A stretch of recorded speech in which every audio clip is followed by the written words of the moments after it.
லலிதா சஹஸ்ரநாமம் அப்படின்னும் பொழுது நான் கேட்டிருக்கேன். அதுல என்ன இருக்கும் அந்த மந்திரம் அந்த கோர்வையில என்ன இருக்கும்னா, எல்லாமே அம்பாளுடைய பெயர்கள் தான் இருக்கும். இத நிச்சயம். தள்ளி வேற அதுல இல்ல. எல்லாமே பெயர்கள் தான். 1008 அம்பாள்களுடைய பெயர் இருக்கும். சாமியோட பெயர் கேட்கறதுனால நமக்கு நல்லது நடக்குமா மேம்? ஆமா. இப்போ உங்களுக்குன்னு ஒரு பேர் இருக்கு. அத ம். வச்சு தான் கூப்பிடுறோம். அப்ப கூப்பிடும்போது நீங்க திரும்பி பார்க்குறீங்களா? ஆமா.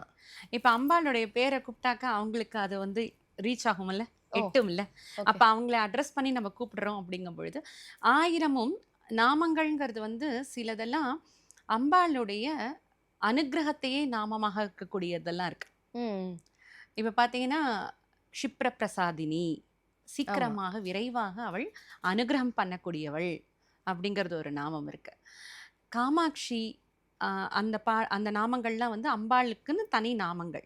இந்த மாரி அனுக்கிரகத்தையே நாமமா கொண்டு இருக்கக்கூடியது எல்லாமே 1000 நாமங்களா இருக்கு. இந்த 1000 அப்படிங்கிறது ஒரு எண்ணிக்கைங்கிறத நம்ம நெனச்சிட்டு இருக்கோம். பட் 1000 கிடையாது. எண்ணில் அடங்காதுங்கிறதுங்கிறது அதுக்கு சஹஸ்ரங்கிறதுடைய பொருள். ஓ! அப்ப 1000ன்றது கிடையாது. 1000 அந்த வ நாமங்களுடைய எண்ணிக்கையா பார்த்திருக்கும் பொழுது 1000. 1000. ஆனா, அதற்குள்ள இருக்கக்கூடிய பொருள்கள் இருக்கு இல்லையா? ஓகே. எண்ணில் அடங்காதது.